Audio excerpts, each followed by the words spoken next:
Baik, selamat siang. Assalamualaikum warahmatullahi wabarakatuh dan selamat datang kembali dalam manajemen kota. Kita berjumpa kembali setelah liburan, tanda kutip liburan, dan semoga liburan kalian menyenangkan walaupun dalam situasi pembatasan masih dalam situasi pembatasan sosial.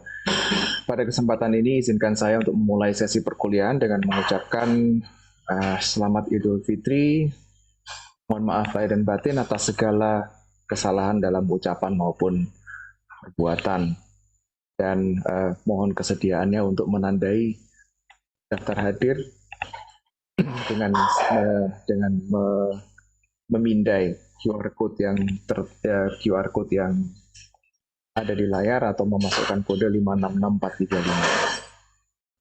Oke, kalau menurut RPS, minggu ini topik diskusi kita adalah manajemen cagar budaya.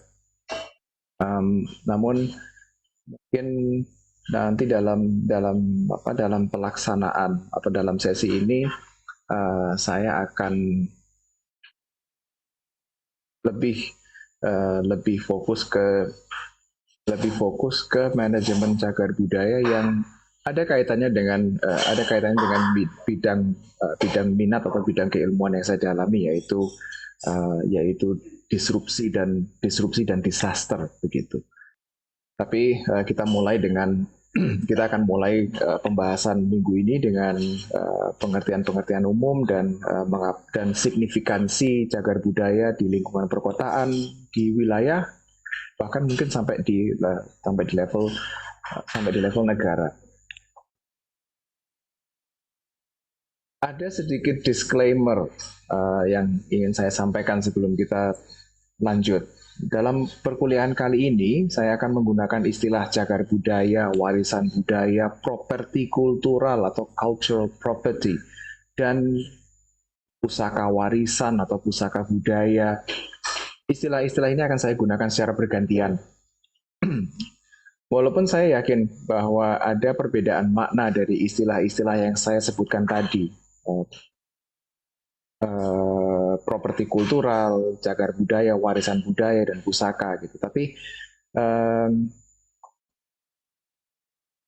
walau demikian, saya menggunakan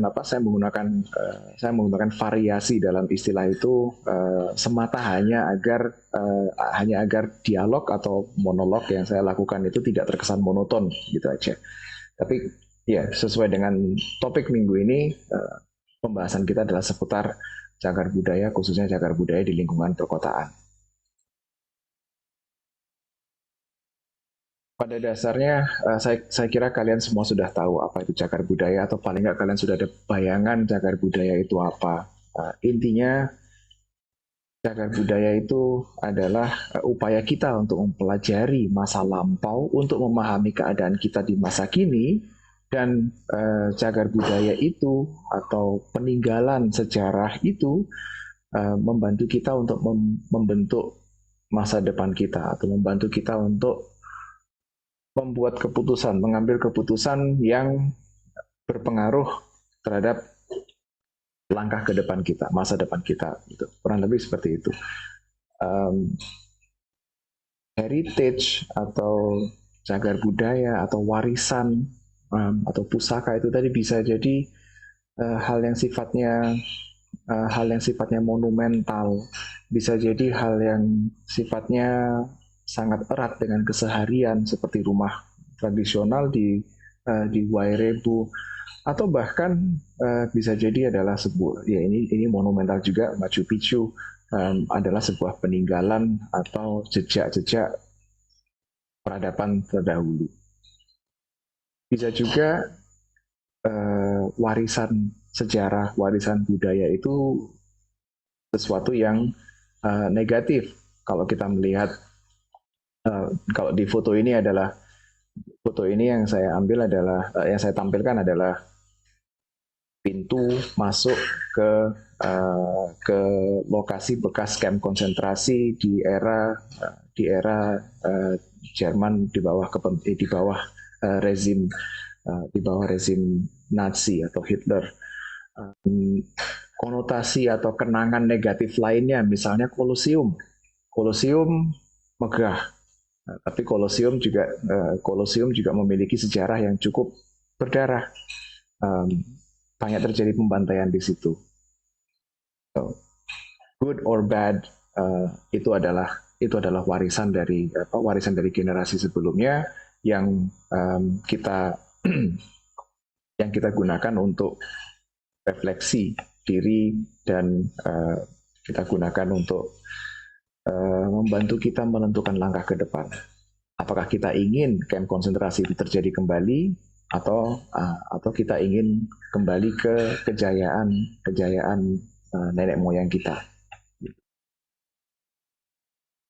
Sehubungan dengan penjelasan tentang definisi cagar budaya, tentunya sulit bagi kita dan generasi penerus kita untuk memahami sejarah tanpa adanya bukti yang tangible atau bukti yang teraga, bukti yang nyata, fisik gitu. Yang menarik adalah saya pernah membaca saya pernah sekilas melihat di salah satu pustaka yang saya unggah di folder materi bacaan, kemampuan untuk berinteraksi dengan sejarah untuk menyongsong masa depan itu diyakini sebagai indikator atau atribut masyarakat modern beradab dan stabil. So, terlepas dari adanya bukti yang tangible atau tidak gitu, tapi kemampuan kita untuk berinteraksi, kemampuan kita untuk menerjemahkan peristiwa-peristiwa di masa lampau untuk menyongsong masa depan, itu adalah indikator masyarakat modern atau atribut masyarakat modern, atribut masyarakat yang beradab. Dalam kajiannya tentang pusaka pasca bencana, ada seorang penulis, saya lupa nama awalnya, penulis nama karena kebiasaan mengutip dengan nama akhir. Mutia merangkum pemahaman definisi pusaka itu ke dalam 3 kategori. Kategori yang pertama adalah kategori fisik atau yang tangible ini tadi. Menurut definisi atau ketentuan atau ketetapan yang disepakati oleh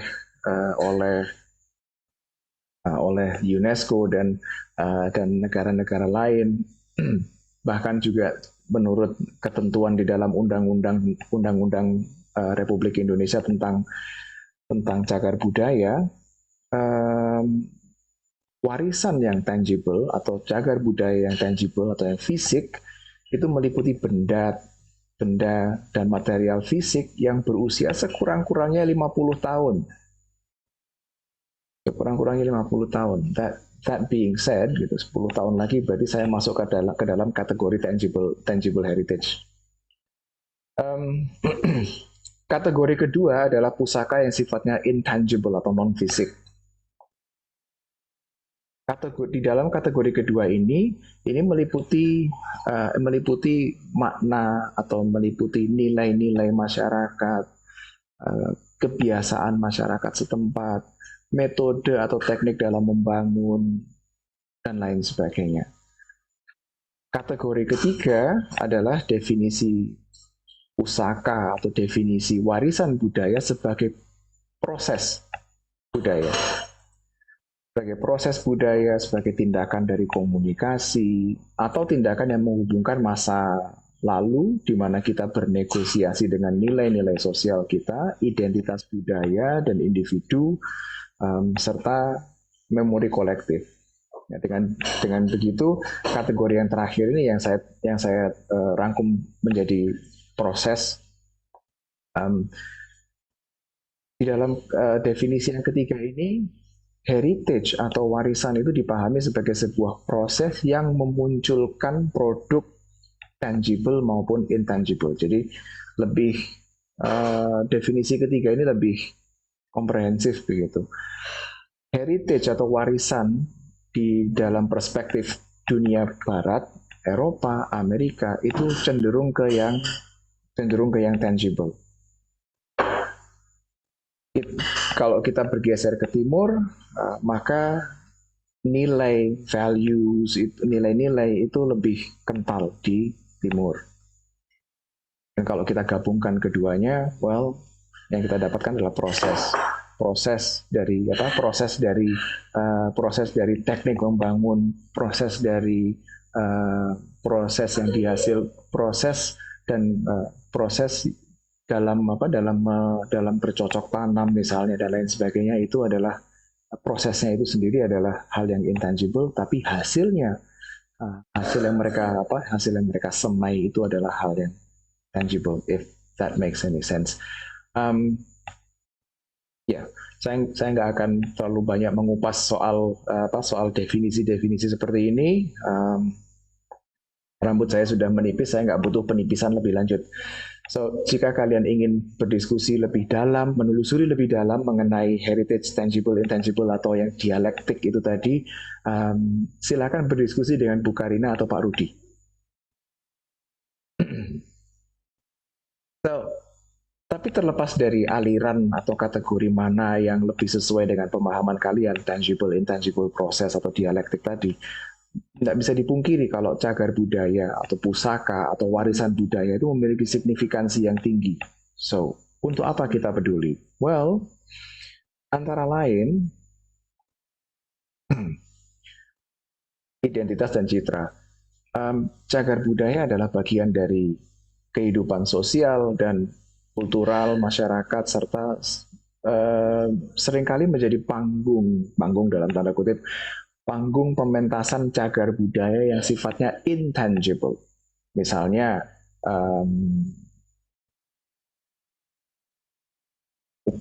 yang intangible seperti upacara hari besar nasional atau upacara-upacara keagamaan. Namun, ya seperti yang saya sampaikan tadi, panggung ini tadi, misalnya lapangan yang digunakan untuk upacara keagamaan atau lapangan yang digunakan untuk upacara kenegaraan. Sorry, lupa lapangannya tadi. Panggung ini tadi, lapangan ini tadi, atau bangunan ini tadi, itu seperti yang saya sampaikan di awal, kadang memiliki konotasi negatif. Sekali lagi saya contohkan Kolosium. Kolosium pernah menjadi panggung eksekusi publik. Terus beberapa ruang publik di Saudi di masa yang akan datang, saya yakin akan dikenang oleh generasi-generasi yang akan datang sebagai panggung hukuman mati, karena public execution atau pelaksanaan hukuman mati itu seringkali dilakukan di depan publik, di ruang publik. It's just not a pleasant experience to talk about. So, moving on. Cagar budaya membantu kita untuk melestarikan tradisi, kemudian melestarikan budaya nasional, atau kalau misalnya terlalu jauh membayangkan budaya nasional, karena kita dari Sabang sampai Merauke itu bermacam-macam budayanya, budaya lokal. Selain itu, cagar budaya, warisan budaya itu juga membantu kita membangun kebanggaan, sense of pride, ada rasa kebanggaan di situ. Lebih jauh lagi, beberapa studi itu mengindikasikan adanya korelasi yang cukup kuat antara lingkungan bersejarah atau lingkungan yang memiliki pusaka begitu dengan kesejahteraan masyarakat atau kesejahteraan individu. Ada beberapa kajian yang mengungkap bahwa orang yang tinggal di lingkungan bersejarah atau lingkungan yang ada pusakanya itu tadi memiliki modal sosial yang lebih tinggi dibandingkan dengan mereka yang tidak tinggal di lingkungan bersejarah atau tinggal di lingkungan yang tidak memiliki nilai atau signifikansi sejarahnya, gitu. terlepas dari oke lah itu adalah hasil studi ilmiah yang sudah dilakukan oleh beberapa ilmuwan. Saya yakin hasilnya valid begitu ya. Tapi dalam pengalaman pribadi, kalau seandainya dalam pengalaman pribadi saya pernah bertemu dengan seorang teman dari kolega saya yang kebetulan tinggal di dalam rumah yang masuk ke dalam cagar budaya kategori, bukan kategori yang paling tinggi tapi kategori menengahnya lah begitu. Dan dia mengatakan kalau beliau mengatakan kalau tinggal di rumah yang bersejarah itu satu itu menjadi conversation piece atau menjadi pokok bahasan atau pokok pembicaraan atau awalan pembicaraan, awalan obrolan yang cukup seru. Biasanya ujung-ujungnya adalah apakah rumah itu angker atau dan lain sebagainya. So, dari situ aja itu sudah saya kira itu adalah saya kira dari pengalaman pribadi saya itu mendukung temuan yang sudah valid dari para ilmuwan itu tadi. Mereka memiliki modal sosial yang lebih tinggi. Again, paling nggak you have a nice conversational piece gitu. Yang satu lagi, pengalaman yang satu lagi adalah saya kenal dengan seseorang yang kebetulan berkesempatan untuk mengikuti estafet obor Olimpiade Sydney 2000 dan beliau menyimpan obor Olimpiade tersebut. Itu adalah conversational piece yang juga cukup menarik begitu. So yeah, modal sosial, conversational piece paling enggak.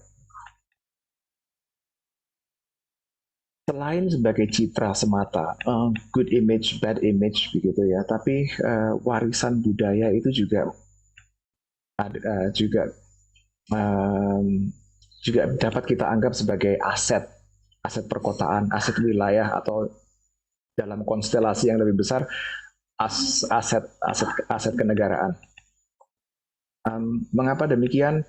Karena wisata budaya, wisata warisan budaya, heritage tourism itu memiliki manfaat yang cukup besar bagi masyarakat dengan memicu penciptaan lapangan kerja, dengan memicu aktivitas bisnis, kemudian mendiversifikasi ekonomi lokal, menarik pengunjung yang tentunya tertarik pada sejarah dan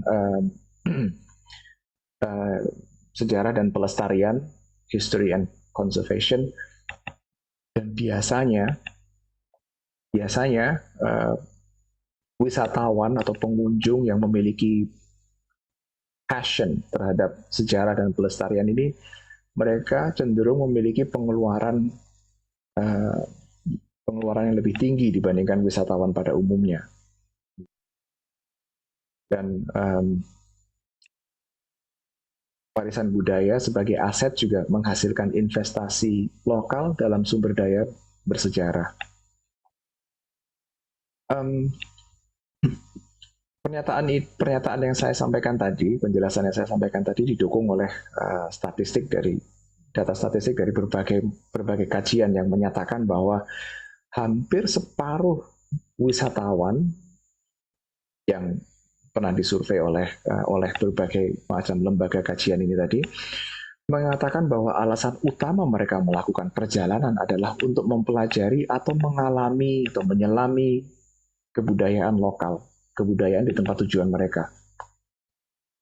Terus sekali lagi kita dapat menganggap bahwa hal-hal seperti ini yang saya tunjukkan adalah bahwa warisan budaya adalah aset kota, aset wilayah, atau bahkan negara karena mereka turut berkontribusi terhadap perekonomian melalui pengurangan pengangguran, penyediaan lapangan pekerja, pendorong investasi dan sebagainya. Fun fact, Orang Amerika datang ke Madura dan melihat karapan sapi, mereka lalu berpikir, that's a great idea. Mereka pulang ke Amerika menyelenggarakan drag race, terus kemudian mendirikan NHRA, National Hot Rod Association. It's true. Coba kalian Google, it's true. It's true that I just made that bullshit up. So, sekali lagi saya sampaikan kalau di dalam sesi ini fokus cagar budaya yang akan kita bahas lebih ke cagar budaya terbangun dan saya mungkin akan memberikan sedikit penekanan pada manajemen cagar budaya di bawah ketidakpastian, di bawah situasi yang tidak pasti gitu. Tapi kalau kita kupas lagi soal jenis-jenis cagar budaya, saya membaginya ke dalam satu atau dua kategori yang cukup luas begitu. Cagar budaya bisa berupa objek tunggal, entah itu bangunan atau sisa-sisa bangunan. Ini jembatan Petean bukan jembatan Petean lagi, ini adalah sisa dari jembatan Petean di bagian utara Surabaya. Terus bisa jadi objek tunggal berupa bangunan-bangunan atau sisa-sisa bangunan Hotel Olimpik di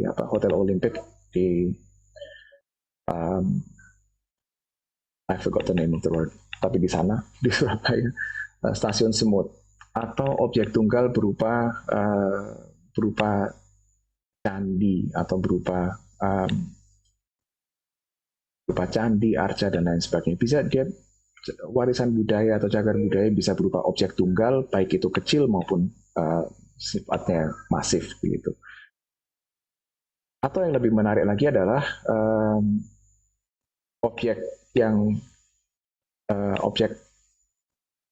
banyak atau kawasan cagar budaya atau cagar budaya yang meliputi sebuah kawasan. Salah satu contohnya adalah salah satu contoh kawasan cagar budaya ya seperti Masjid Sunan Ampel, terus kemudian kawasan cagar budaya yang meliputi kompleks Keraton Jogja. Kompleks keraton itu sendiri ada dan di dekatnya adalah Taman Sari, kemudian ada Museum Kereta Keraton, ada Sumur Gumuling, masjid bawah tanah itu, dan permukiman di sekitarnya, perkampungan di sekitarnya, karena perkampungan di sekitar tersebut dulunya itu mendukung atau sifatnya adalah memberikan peran pendukung bagi pusat pemerintahan di masa lampau. Oh, maybe sampai sekarang ya. Anyways, permasalahan dan tantangan. Well, tentunya karena kita di sini ada karena topik besar kita adalah manajemen kota, maka kita nggak mungkin lepas dari permasalahan dan tantangan. Tantangan di sini fokusnya adalah dalam pengelolaan dan tantangan lainnya. Challenge yang pertama, tantangan cagar budaya yang pertama adalah cagar budaya milik perorangan, atau tantangan pertama yang dihadirkan adalah dari status kepemilikannya. So, cagar budaya itu tidak hanya dimiliki oleh pemerintah, tapi dia juga dapat dimiliki oleh perorangan atau keluarga, atau mungkin sekelompok atau mungkin kelompok grup gitu. Namun di sini karena statusnya bukan status kepemilikannya sebenarnya yang bermasalah, tapi status cagar budaya itu sendiri. Banyak sekali pemilik bangunan yang masuk ke dalam kategori cagar budaya itu merasa keberatan dengan status cagar budaya yang melekat pada bangunan milik mereka. Mengapa demikian? Karena mereka merasa bahwa status cagar budaya itu tidak dapat memberikan manfaat yang berarti. Justru sebaliknya, mereka malah terbebani dengan status atau dengan status yang melekat pada bangunan bersejarah mereka. Gitu. Salah satu tantangannya adalah, menurut saya adalah bagaimana pemilik para pemilik bangunan itu uh, menyikapi batasan-batasan yang cukup ketat ketika mereka akan melakukan renovasi atau pemugaran. Batasan-batasan yang saya maksud itu tujuannya adalah untuk menjaga otentisitas atau keaslian bangunan bersejarah, khususnya pada bangunan kategori cagar budaya yang paling tinggi, kategori A kalau nggak salah, atau golongan A, cagar budaya A. Stasiun Semut contohnya, sampai sekarang, well, saya nggak akan bilang sampai sekarang deh. Sampai terakhir pada terakhir kalinya saya ke sana, yang tersisa dari Stasiun Semut hanyalah selongsong atau dindingnya saja, tidak ada atap di situ, di atas bangunannya. Dan salah satu alasan mengapa Pemkot itu kesulitan dalam merehabilitasi dan merestorasi bangunan Stasiun Semut adalah karena dia masuk ke dalam kategori cagar budaya A, yang artinya setiap genteng yang mereka ganti itu harus sama persis atau sesuai dengan bangunan aslinya. Dan itu sulit sekali proses penelusuran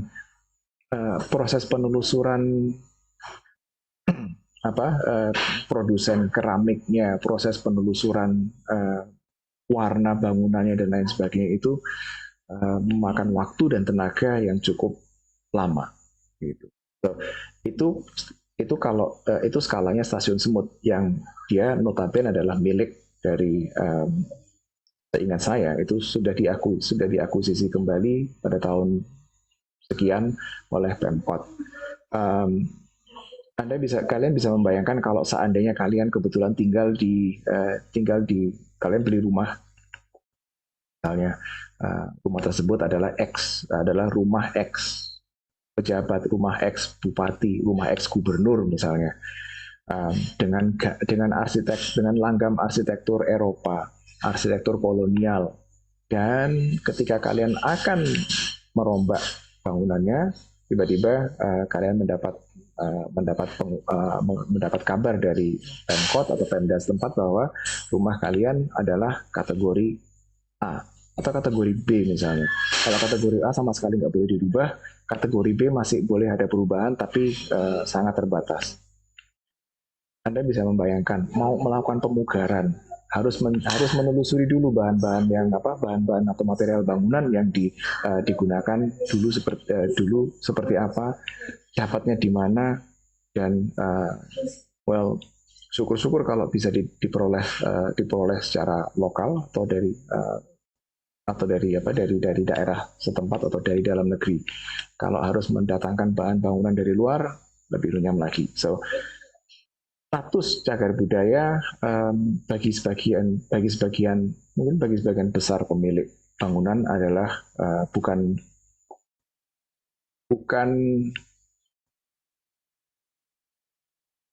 berkah, tapi justru malah menjadi sebuah malapetaka tersendiri, dan seringkali mereka kesulitan untuk melepas bangunan tersebut, menjualnya kembali gitu, karena semua pasar juga tahu bahwa bangunan itu adalah bangunan dalam tanda kutip bermasalah gitu ya, karena dia bangunan bersejarah. Hey, that's a rhyme, bermasalah tapi bermasalah bersejarah.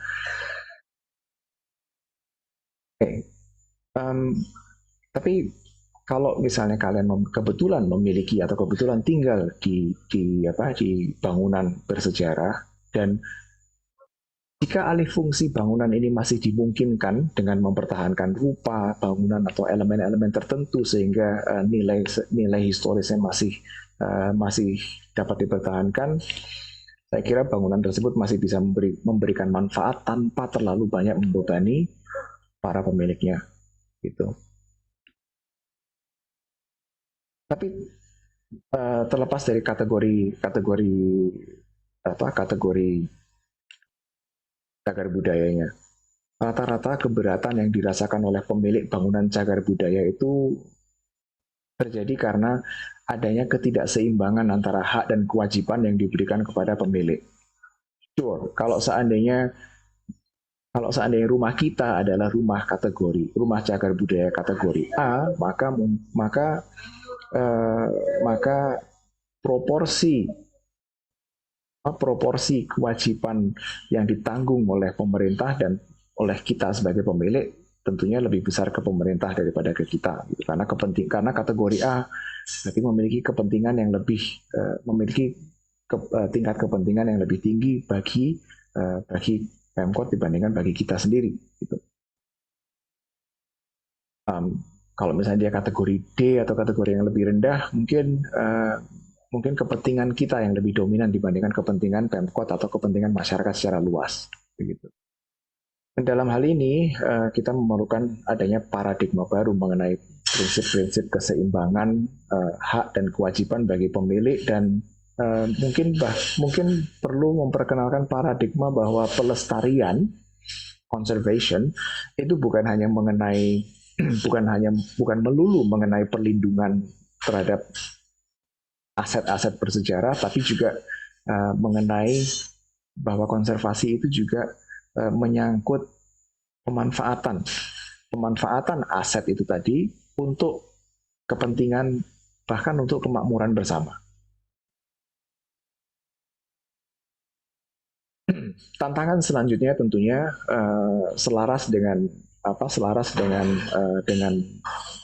trending topik beberapa dekade akhir-akhir ini adalah perubahan iklim dan bencana alam. Baik.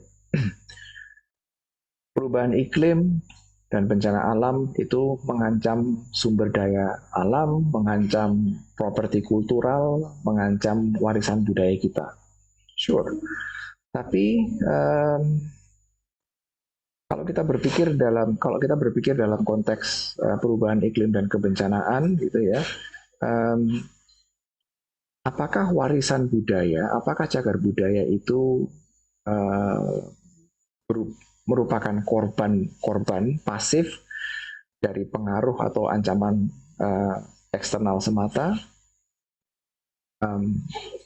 Kalau kita kembali ke definisi mengenai tangible, intangible, dan proses tadi, gitu ya, dan kita memandang cagar budaya atau kita memandang warisan budaya itu sebagai produk dari sebuah proses politis, proses ekonomis, maka sesungguhnya properti kultural, warisan budaya yang terbangun khususnya, dan perubahan iklim itu harusnya saling berkaitan dengan erat. Kita nggak bisa bicara soal perubahan iklim tanpa mempertimbangkan warisan budaya kita. Tepatnya, kita nggak bisa berbicara soal perubahan iklim tanpa melihat atau tanpa bercermin pada keputusan-keputusan politis, keputusan-keputusan ekonomis, dan sebagainya yang telah diambil sehingga membawa kita pada kondisi masa kini. Misalnya keputusan-keputusan, bentar.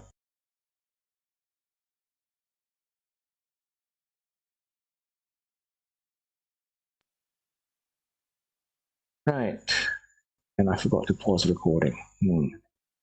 Oke, kita nggak bisa bicara soal perubahan iklim tanpa bercermin pada tindakan-tindakan kita terdahulu.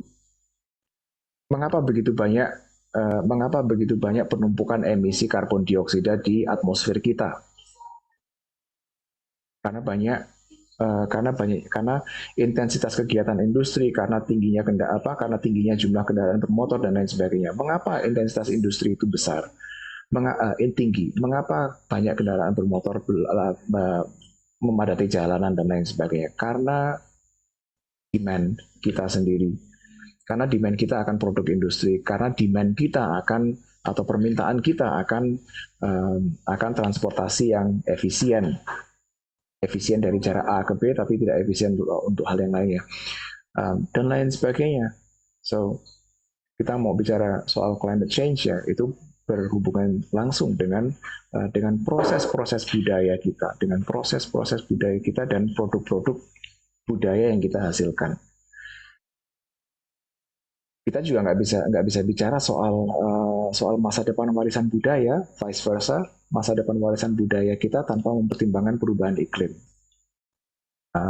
Misalnya um, retrofitting atau modifikasi bangunan agar dia lebih efisien dalam penggunaan energi dan lain sebagainya. So, cagar budaya, warisan budaya dan perubahan iklim itu sangat sekali lagi itu sangat erat kaitannya, khususnya apabila kita melihat budaya atau warisan budaya itu sebagai produk dari proses-proses budaya kita sendiri.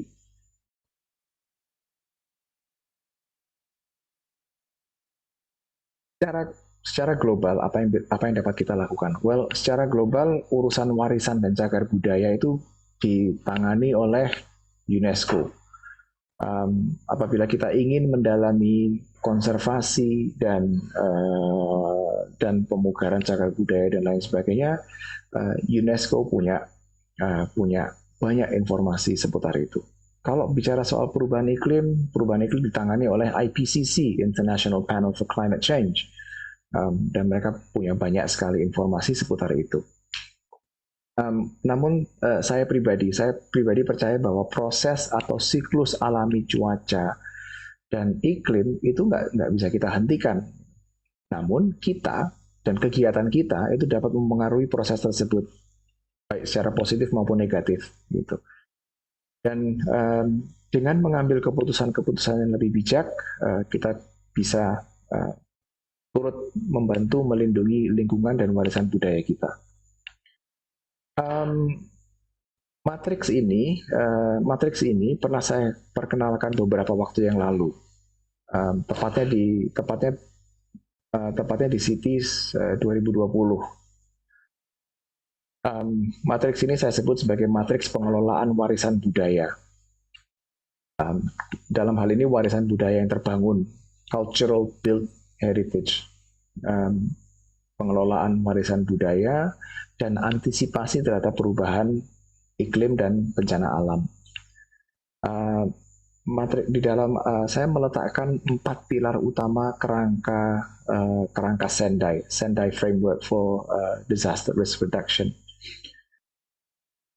yaitu understanding disaster risk, strengthening disaster risk governance, investing in disaster risk reduction, dan yang terakhir adalah enhancing disaster preparedness. Keempat pilar ini saya padukan dengan upaya atau strategi pengelolaan sumber daya kultural, cultural resources yang etis.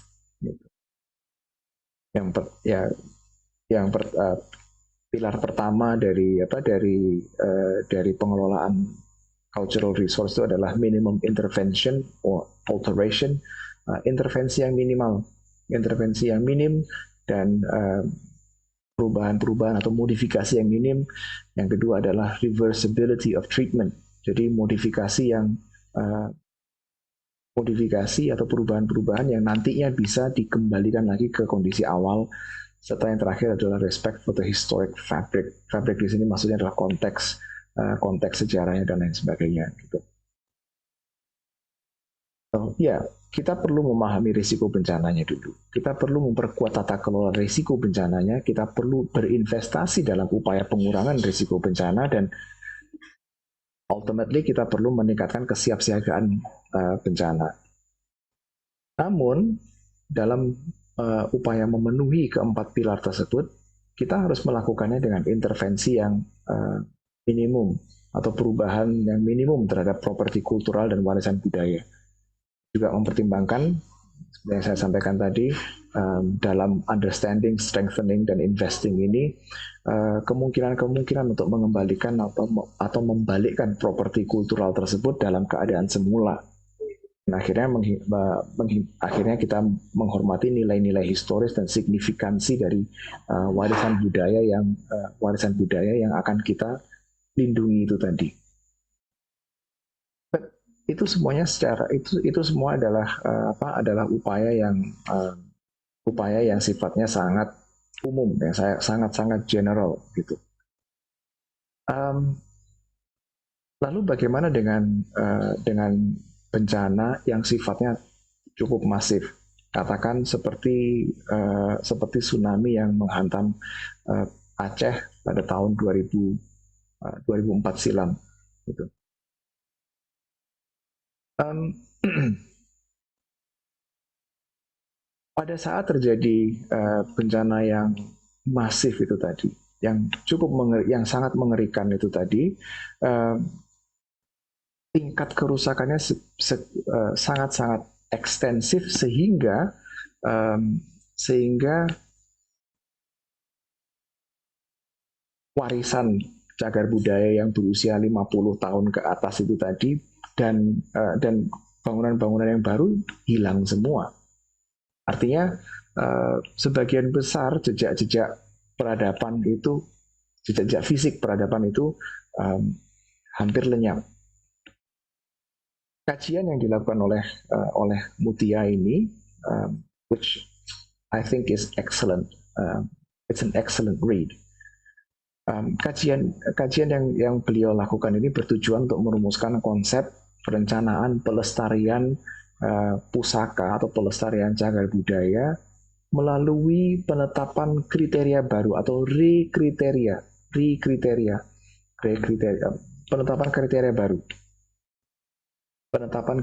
baru, untuk menetapkan, sorry, kok nggak enak, untuk menetapkan penyusunan kriteria baru untuk menetapkan kawasan pusaka pasca bencana di Banda Aceh. Beliau meneliti bagaimana kawasan-kawasan di Banda Aceh yang terkena dampak tsunami seperti kawasan kapal PLTD Apung dan kawasan Masjid, I don't know how to say this, Masjid Ulelu, yang memiliki relasi dan peran yang cukup historis dalam konstelasi perkotaannya sebagai wadah atau sebagai penyimpan tanda-tanda peradaban. Tidak hanya tanda-tanda peradaban aja, tapi juga nilai-nilai kesejarahan dan memori kolektif yang bisa diterapkan sebagai kriteria kawasan pusaka meskipun usianya belum mencapai 50 tahun seperti yang disyaratkan dalam Undang-Undang Cagar Budaya di Indonesia. Beliau mengusulkan bahwa nggak perlu nunggu sampai 50 tahun. Kalau ada peristiwa yang magnitude yang kalau ada peristiwa besar, peristiwa yang cukup ekstrim, yang cukup signifikan seperti tsunami tahun 2004 itu, maka kita nggak perlu nunggu sampai 50 tahun untuk menetapkan kawasan tersebut sebagai kawasan cagar budaya. Tentunya di sini cagar budaya adalah cagar budaya yang bukan melestarikan kenangan buruk, tapi cagar budaya yang membangkitkan atau yang membangun kesadaran kita agar kita ingat bahwa dulu saudara-saudara kita pernah bahwa saudara-saudara kita itu banyak yang tumbang, banyak yang gugur di sini karena peristiwa historis tadi. Pendekatan yang beliau ambil atau pendekatan yang beliau pilih adalah perencanaan pelestarian berbasis kawasan atau area based conservation. Menurut beliau, area based conservation ini mutlak diperlukan pada kawasan pusaka pasca bencana sebagai cara untuk menjaga aset kota yang memiliki kontribusi signifikan terhadap pembentukan kualitas bagian kota secara keseluruhan, khususnya dalam konteks pasca bencana. Samping itu, arahan perencanaan sebagai bagian dari mekanisme pengendalian dan dukungan serta partisipasi luas dari komunitas dan stakeholder yang berkepentingan itu menjadi konsekuensi yang harus ditindaklanjuti gitu. Studi beliau menghasilkan sebuah konsep pelestarian kawasan pustaka perkotaan yang muncul pasca bencana. Dan ini harus menjadi perhatian bagi perhatian bersama, perhatian kita bersama untuk dapat dilestarikan sebagai upaya pembangunan kesadaran melalui aspek yang tangible dan aspek yang intangible.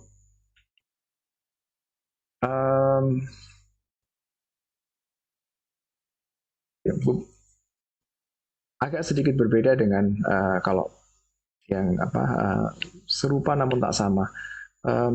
Bagaimana cara kita mengenang hal yang negatif, terus kemudian kita beri positive twist ke dalamnya begitu ya. Kalau ini kan pelestarian berbasis kawasan digunakan untuk keperluan edukasi, untuk membangun kesadaran bahwa ini pernah terjadi, apa yang bisa kita lakukan untuk menghindari kejadian serupa atau untuk meminimalisir dampak dari kejadian serupa di masa yang akan datang. Kawasan kalau di Surabaya again serupa tapi tak sama. Kalau kajiannya Mutia ini adalah konteks pasca bencana, di Surabaya ada yang sifatnya pasca rehabilitasi, kawasan lampu merah Doli yang dulunya sampai awal atau pertengahan tahun 2000-an itu masih ramai mendatangkan pengunjung. Namun sayangnya aktivitas yang dilakukan tidak sesuai dengan norma-norma masyarakat secara umum. Kawasan tersebut sudah ditutup dan sekarang direhabilitasi menjadi entah itu seingat saya menjadi pusat industri kreatif dan industri rumah tangga lainnya gitu. Namun setelah membaca tulisan Mutia ini, saya baru saja terbesit seandainya ada satu segmen saja dari bekas kawasan distrik lampu merah itu yang kita gunakan atau yang kita kembangkan sebagai museum. Museum apa? Ya, museum untuk mengingatkan orang akan sejarah kelam kawasan tersebut dan mengajak orang-orang untuk berpikir atau memikirkan apa yang harus dilakukan, apa yang dapat kita lakukan supaya kawasan-kawasan serupa tidak kembali bermunculan di masa-masa yang akan datang. Atau museum kesehatan reproduksi, or whatever it is, tapi yang berhubungan dengan sejarah kawasan tersebut.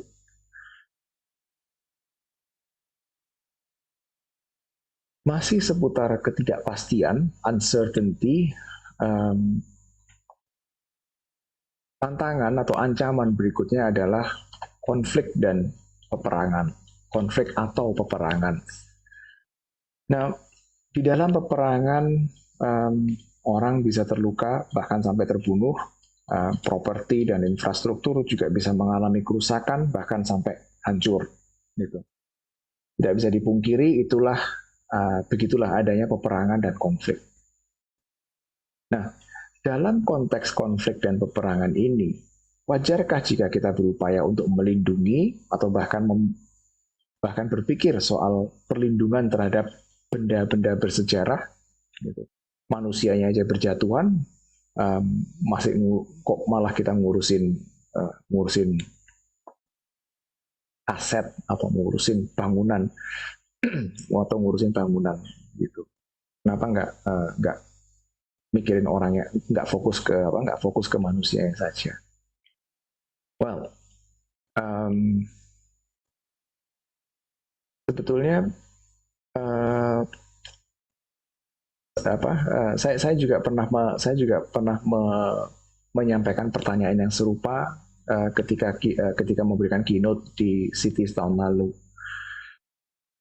ada bencana kok malah mikirin ini apa? Ada bencana bukan mikirin mikirin recovery and rehabilitation khususnya bagi apa? Bagi kesejahteraan atau well-being well-being para korban. Kok nggak ngurusin itu malah mikirin cagar budaya. Well, perlindungan artefak, perlindungan pusaka, cagar budaya, warisan budaya, dan benda-benda bersejarah lainnya itu penting untuk dilakukan dalam situasi apapun. Um, bahkan dalam situasi konflik dan peperangan sekalipun. Protokol perlindungan artefak bernilai sejarah itu diatur dalam Konvensi Den Haag atau The Hague Convention. Konvensi Den Haag tahun 1954 or the 1954 Hague Convention on the protection of cultural property in the event of armed conflict and its two protocols of 1954 and 1999. Disingkat menjadi Konvensi 1954 atau the 1954 Convention. Dan ada beberapa alasan yang melatar belakangi ditetapkannya atau ditetapkannya konvensi dan protokol-protokol itu tadi. Now, walau benda bersejarah dan artefak lainnya, termasuk manusia, itu sering menjadi korban konflik, sejumlah ahli, filsuf dan ahli mulai dari Sun Tzu di masa sebelum Masehi hingga Clausewitz dari Eropa pada abad ke-19, mereka berargumen bahwa penghancuran terhadap artefak dan benda-benda bernilai sejarah atau bangunan-bangunan bernilai sejarah atau benda yang memiliki nilai kultural yang signifikan itu adalah praktek militer yang buruk. Big no-no begitu ya. Mengapa demikian? Well, perusakan atau bahkan penghancuran artefak yang memiliki nilai sejarah yang cukup signifikan itu penghancurannya bukan artefaknya. Penghancuran artefak-artefak tersebut itu dapat menanamkan benih-benih kebencian yang lebih dalam. So mereka sudah membenci, katakan kita yang menjajah gitu. Mereka sudah penduduk lokal sudah membenci kita. Kita malah menghancurkan benda-benda historis mereka. Makin benci mereka. So, dan kalau kita lakukan itu akan menanamkan benih kebencian dan itu membuat masyarakat yang ingin kita kuasai itu sulit untuk dikendalikan.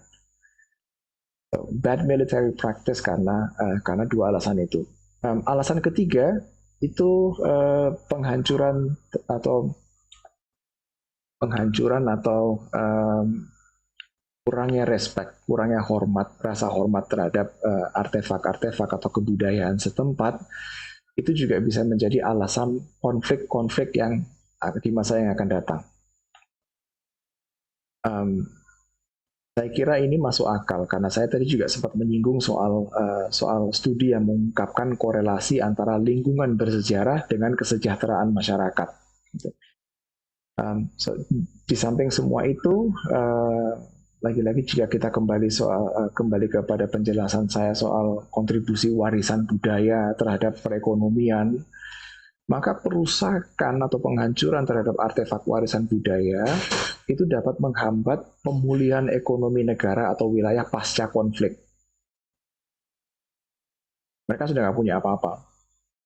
Everything is destroyed, termasuk aset-aset bersejarah mereka, termasuk kebudayaan, termasuk produk-produk kebudayaan mereka. Sudah nggak ada apa-apa lagi gitu. Udah nol. Mereka nggak punya aset apa-apa lagi. Kalau kelompok militer kemudian meninggalkan wilayah tersebut setelah konflik selesai, ketiadaan aset itu tadi justru bisa mengakibatkan konflik-konflik yang baru. So, um, ya semoga itu semoga penjelasan tadi bisa bisa memberikan gambaran mengenai signifikansi benda-benda warisan sejarah um, dalam konteks apapun, dalam konteks kebencanaan, dalam konteks konflik dan lain sebagainya. Um, pada slide ini saya menyajikan beberapa ketentuan mengenai perlindungan artefak kultural yang ditetapkan um, setelah Eropa dan negara-negara Barat itu mengalami beberapa peperangan dan akibat peperangan tersebut mereka kehilangan cukup banyak properti kultural. Tapi walaupun sudah banyak kesepakatan internasional seperti yang tertera di sini, mulai dari Treaty of Vienna sampai ke uh, sampai ke sampai ke 54 Hague Convention, um, pada kenyataannya personel militer itu tidak memiliki komitmen selain komitmen yang sifatnya superficial untuk menjaga properti kultural atau menjaga warisan di daerah konflik. Well, di satu sisi mungkin kalian akan merasa ya wajar Pak, tembak-tembakan yang dipikirkan adalah mati hidup, nggak peduli soal cultural artifact. Gitu ya. Di samping itu, saya menduga salah satu penyebab lain adalah keterbatasan kapasitas atau keterbatasan kedalaman pemahaman mereka terhadap signifikansi upaya perlindungan terhadap properti kultural. I don't know, mungkin saya salah. Bagi yang memiliki anggota keluarga atau punya kawan yang berkarir di dalam bidang pertahanan militer, silakan cross check dengan mereka. Bagaimana sih tata caranya, bagaimana sih tata keramanya dalam menyikapi warisan budaya musuh gitu. Jika kalian ingin tahu lebih dalam soal apa saja yang dilindungi dan bagaimana melindunginya di dalam dalam konvensi dan perjanjian-perjanjian di atas, silakan baca buku Relevance of Heritage in Contemporary Society, ada di Classroom, khususnya bab 2. Bab 2 fokusnya ke dalam konvensi-konvensi dan perjanjian-perjanjian yang dan pelestarian cagar budaya di dalam konteks atau di dalam konteks konflik itu tadi. So, minggu ini tidak seperti sesi-sesi saya sebelumnya yang saya tiba-tiba menyodorkan ini ada discussion brief, kalian saya split menjadi sekian kelompok secara acak. Silakan baca mission briefnya dan mari kita diskusi bersama dan lain sebagainya. No, karena kita barusan balik dari liburan atau liburan. Maka saya pikir kita mulai dengan sesi yang agak ringan dulu, dan oleh sebab itu dalam minggu ini saya hanya menyampaikan bahwa warisan budaya itu sifatnya transendental, ada proses budaya di situ yang menghasilkan benda-benda teraga baik tunggal maupun banyak. Signifikansi cagar budaya sebagai pembentuk identitas dan sebagai aset kota atau wilayah atau bahkan aset negara Terus kemudian selain itu tantangan-tantangan dalam pengelolaan meliputi, sebenarnya bukan meliputi status kepemilikan sih, tapi meliputi status atau pelabelan pemberian label cagar budaya. My internet connection is unstable. Pemberian label cagar budaya pada bangunan-bangunan atau struktur-struktur bersejarah yang justru mempersulit pemiliknya. Kemudian ada juga ancaman-ancaman eksternal seperti perubahan iklim, bencana alam, dan konflik. Dan oleh sebab itu kita perlu terus memperbarui pendekatan dalam penetapan benda atau kawasan pusaka. Khusus untuk penetapan benda atau kawasan pusaka ini, saya secara pribadi setuju karena kalau harus menunggu 50 tahun, well, you know what, banyak hal-hal yang memiliki value atau memiliki nilai yang cukup signifikan dan membawa dampak yang cukup signifikan bagi masyarakat, dan usianya nggak sampai 50 tahun. Banyak, saya nggak bisa menyebutkan apa. So, there you go. Maybe you have ideas. I don't know. Seperti yang saya sampaikan, buku dan artikel yang tertera di dalam daftar pustaka ini dapat kalian jumpai di Classroom. Di dalam folder materi bacaan itu terdiri atas beberapa subfolder, dan saya atur ke berapa ini, ke 13 referensi ini, baik artikel buku maupun peraturan dan perundangan. Saya masukkan ke dalam, saya coba kategorikan secara umum begitu ke dalam subfolder, dan kalian bisa mengaksesnya satu persatu, atau kalian bisa mengunduh seluruh semua folder itu secara utuh. But anyways, yang saya sampaikan tadi, buku yang nomor 11 ini yang disunting oleh Yu dan kawan-kawan, Relevance and Application of Heritage in Contemporary Society, must read, download that one, buka bab 2 dan silahkan baca, very good read. Kemudian nomor 6 yang tadi saya sebut, Mutia, dengan judulnya Rekriteria Konsep Pelestarian Kawasan Pusaka Perkotaan dalam konteks pasca bencana di Banda Aceh. Paper ini kalau nggak salah dari paper ini disajikan di dalam acara temu ilmiah IPLB, Ikatan Peneliti Lingkungan Binaan Indonesia. Very good read. Dari sekian itu saya kira nomor 6 dan nomor 11 yang cukup yang perlu saya highlight begitu.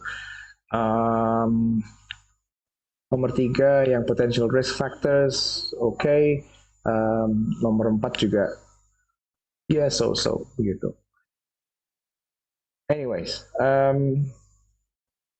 sebelum saya akhiri sesi kita di sore hari ini, adakah yang ingin berkomentar atau ingin menyampaikan pertanyaan? Waktu dan tempat saya persilahkan.